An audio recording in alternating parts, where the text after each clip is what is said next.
ये next character है हमारी प्रोलॉग में से, वाइफ ऑफ बाथ। हमें कुछ ही कैरेक्टर्स देखने हैं, सारे नहीं। अब वाइफ ऑफ बाथ का भी बॉक्स प्लस पॉइंट्स। इनका असली नाम है एलिजन। रिच एंड टेस्टफुल, पैसे वाली महिला थी, खुद काम करती थी, कामकाजी महिला है, पैसे वाली है, बुनकर है पेशे से, वीवर, सीमस्ट्रेस, सिलाई का काम भी करती है, और होशियार है ये। रिच एंड टेस्टफुल, अमीर भी है, टेस्टफुल, अच्छे कपड़ों का टेस्ट है, मतलब फैशनेबल है, स्टाइलिश है। The wife of Bath's clothes are stylish, wife of Bath के कपड़े बड़े स्टाइलिश हैं। हर स्टॉकिंग्स, उसने जो स्टॉकिंग्स, लंबे मोजे जो ऊपर तक आते हैं, पूरे आपके कमर तक, तो वो स्टॉकिंग्स लाल रंग के हैं। Are a fine scarlet colour, लाल रंग के हैं। उस जमाने में लाल रंग सबसे महंगा रंग होता था। बीटल नाम के कीड़े से वो रंग लिया जाता था। And the leather of her shoes is soft, पैर में जो जूते पहन रखे हैं उसका लेदर सॉफ्ट लेदर है, फ्रेश है, और लगता है ब्रांड न्यू जूते हैं। And brand new, all these show, ये सारी चीजें दिखाती हैं how wealthy she has become, कि वो कितने पैसे वाली बन गई है। Scarlet was a particularly costly dye, scarlet विशेष रूप से महंगा रंग था, कॉस्टली डाई, महंगा रंग था। Since it was made from red Beatles, क्योंकि ये लाल रंग के बीटल नाम के कीड़े से ये रंग ग्रहण किया जाता था, और ये बीटल्स केवल दुनिया के कुछ देशों में पाए जाते थे, मुश्किल से उपलब्ध होते थे, इसलिए ये रंग ही बड़ा महंगा था। Found only in some parts of the world, ये बीटल्स दुनिया के कुछ ही हिस्सों में पाए जाते थे। द फैक्ट, ये बात कि ये महिला बाथ शहर की है। बाथ शहर इंग्लैंड का वो शहर था जिसके आसपास बुनकर समाज रहता था, कपड़ा बुनने का काम होता था, और बाथ बड़ा फैशनेबल शहर है, फैशन के लिए फेमस है। A major English cloth making town in the Middle Ages, वही 14वीं 15वीं 16वीं शताब्दी में फैशन, कपड़ा बुनना, स्टाइल, इन सब चीज़ों के लिए बाथ शहर बड़ा फेमस था। परंतु फिर भी परंतु फिर भी भली बात शहर कितना फेमस रहा हो, दुनिया के कुछ देश थे जैसे नेदरलैंड्स, बेल्जियम, जो कपड़े बुनने के काम के लिए बहुत ज़्यादा प्रसिद्ध थे, और उनके साथ कंपटीशन में था बाथ। तो is reflected in her talent as a seamstress, सिलाई करने वाले काम में, सीमस्ट्रेस के काम में वह बहुत ज़्यादा टैलेंटेड थी। सिलाई भी बड़ा अच्छा करती थी, सीमस्ट्रेस, सिलने वाली। एंड हर स्टाइलिश गारमेंट्स, और उसके वस्त्र बड़े स्टाइलिश हैं। इन दैट पीरियड, उस समय पर, बाथ वॉज फाइटिंग, बाथ शहर कंपटीशन में था, लड़ रहा था का मतलब कंपटीशन में था, for a place among the great European exporters of cloth। Europe के कई देशों में कपड़ा एक्सपोर्ट करने का काम चलता था, जैसे नेदरलैंड्स और बेल्जियम वगैरह। उनके साथ कंपटीशन में बाथ शहर था, which were mostly in the Netherlands and Belgium. इन देशों से कपड़ा एक्सपोर्ट होता था और बाथ शहर अब कंपटीशन में आ गया है। सो द फैक्ट, इसलिए ये बात, that the wife of baths skills, कि वाइफ ऑफ बाथ की दक्षता, निपुणता, कलाकारी, सरपासेस, बढ़कर है, दुनिया के सबसे अच्छे बुनकरों की, ईपर्स और घेंट नामक प्रदेशों के जो बाहर हैं, इंग्लैंड के बाहर हैं, उनसे भी बढ़कर इसका बुनना है। तो इसका मतलब बाथ भी काफी आगे निकल जाएगा दुनिया में कंपटीशन के क्षेत्र में।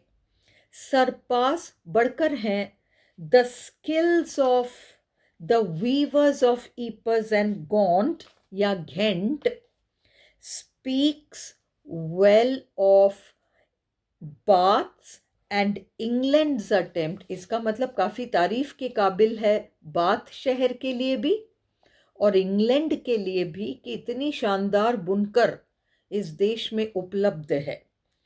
इंग्लैंड्स अटेम्प्ट टू आउटडू, मात देने को, इट्स ओवरसीज कॉम्पिटिटर्स।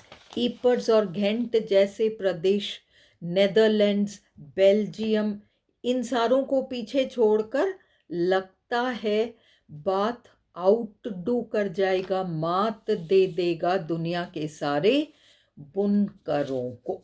ये तारीफ के काबिल है। अब हम पॉइंट्स देखें।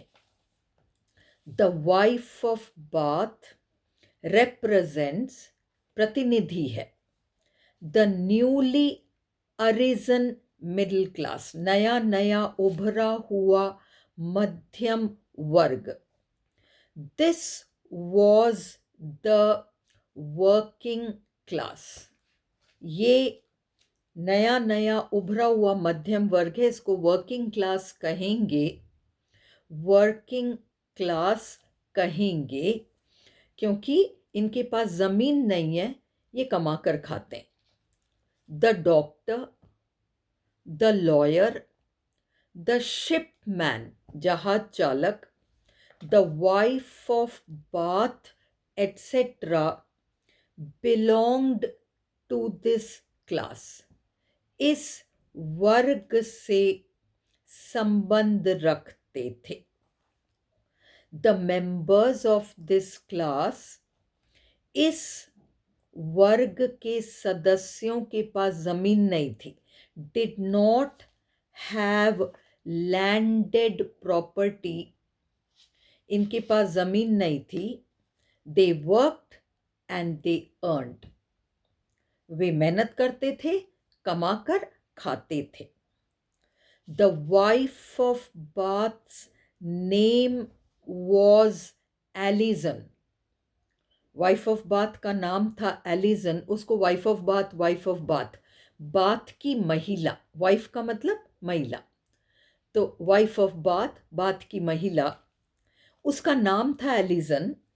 एंड शी बिलोंग्ड टू, कौन से इलाके को बिलोंग करती थी?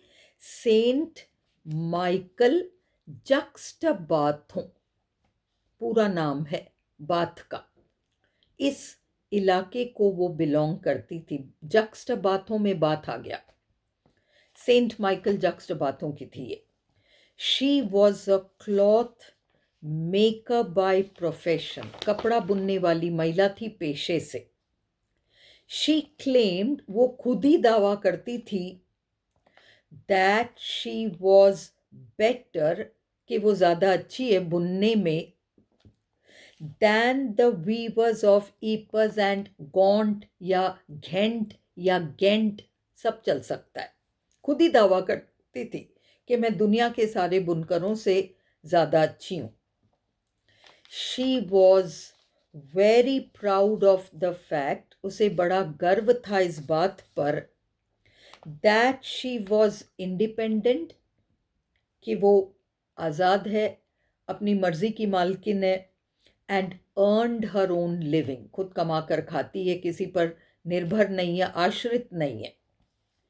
शी बिकेम एंग्री, वो बड़ी गुस्सा हो जाया करती थी, if any one made the offering, अगर चर्च में कोई चढ़ावा चढ़ा देता वाइफ ऑफ बाथ से पहले, ऑफरिंग चढ़ावा कोई इससे पहले चढ़ा देता तो नाराज़ हो जाती थी कि सबसे पहले चढ़ावा तो मैं ही चढ़ाऊंगी, मैं कमाती हूँ, मैं इंडिपेंडेंट हूँ, मैं ही सबसे पहले चढ़ाऊंगी। If any one made the offering in church before her, इससे पहले किसी को चढ़ाना नहीं, चढ़ावा नहीं चढ़ाना है, यही सबसे पहले चढ़ाएगी, इसकी जिद थी। She wore a wide skirt, चौड़ा सा, मोटी महिला है, चौड़ा सा स्कर्ट पहनती है, and rode on an ambling horse, ambling horse धीरे धीरे चलने वाले घोड़े पर सवारी करती है। She was an expert in matters of love, modern प्रेम गुरु, लव गुरु की तरह ही है, सारे लवर्स की समस्याओं का समाधान इसके पास है। And was ready to give advice to people, वो लोगों को सलाह देने को तैयार थी, in their romantic matters, romantic मामलों में। She had been married 5 times, 5 बार उसकी शादी हो रखी थी पहले, लवर्स तो बहुत सारे थे, and in her younger days, छुटपन में, शी हैड 2 बार हैड आया है, एक तो रखना और दूसरा पास्ट परफेक्ट टेंस, उसके हुए थे कई प्रेमी, several lovers. She wore a handkerchief on her head, church में जाते वक्त सिर ढकना पड़ता है तो उसने एक रुमाल से अपना सिर ढक रखा था, उस रुमाल में इतना ज़्यादा कशीदा था कि ज़रूर 10 पाउंड तो रुमाल का वज़न रहा होगा, ऐसा चौसर हमें बताते हैं। विच वॉज रिचली एम्ब्रॉयडर्ड, बहुत ज़्यादा कशीदा था उस पर। चौसर टेल्स अस, चौसर हमें बताते हैं, that it weighed at least 10 pounds, कम से कम 10 पाउंड वज़न तो होगा उस रुमाल का।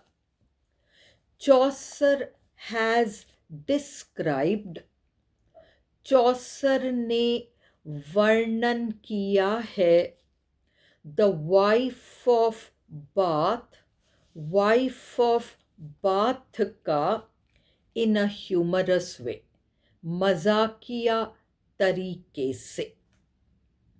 The wife of Bath is a jolly नेचर्ड woman, मस्त स्वभाव की महिला है और बातूनी बहुत है, हु इज़ वेरी टॉकेटिव, बातूनी है। She is always laughing and joking with everybody, सबके साथ हंसती है, जोक मारती रहती है। शी इज़ विटी, हाजिर जवाब, तुरंत जवाब देगी, एंड ह्यूमरस, मजाकिया स्वभाव की, and the life of every party, her party की जान है ये, हर ग्रुप की जान है ये, जिंदा दिल इंसान है, लाइफ से यहाँ मतलब है जिंदा दिल। चौसर हैज़ presented her, चौसर ने उसे हमारे सामने प्रस्तुत किया है, as an intelligent woman, एक बुद्धिमान औरत के रूप में, who is very well aware of the ways of the world, संसार के सारे तौर तरीके, सांसारिकता का पूरा ज्ञान है इसमें. चौसर also slyly tells us, चौसर हमें दबे स्वर में कहते हैं, स्लाइली दबे स्वर में कहते हैं कि इसका जो ये ऊंचा सुनती है वाइफ ऑफ बाथ. पूछो क्यों सुनती है? इसका जो दूसरा पति था उसने घूसा मार दिया इसके कानों में एक बार लड़ाई के दौरान, तो तब से ये ऊंचा सुनने लगी. चौसर ऑल्सो स्लाइली टेल्स अस, दबे स्वर में चौसर हमें बताते हैं, that the second husband of the wife of bath, wife of bath का जो दूसरा पति था, सेकेंड हस्बैंड नंबर 2, 5 बार इसने शादी करी है ना, एक के बाद एक के बाद एक मर गया फिर दूसरा, ऐसे चलता रहा. Had hit her on the year, wife of bath को उसने कानों पर मारा था, बिकॉज ऑफ विच, जिसकी वजह से, she had become almost deaf, ये ऊंचा सुनने लगी, डेफ. इन मैनी वेज, कई तरीकों से, the wife of Bath is the most popular character in the prologue. Prologue की सबसे लोकप्रिय कैरेक्टर्स की गिनती में वाइफ ऑफ बाथ ही एक्चुअली आती है. सबसे मजाकिया किस्म की कैरेक्टर, सबसे इंटरेस्टिंग कैरेक्टर भी यही है. इसके बारे में पढ़ने में जितना मज़ा आता है उतना और किसी कैरेक्टर के बारे में पढ़कर नहीं आता.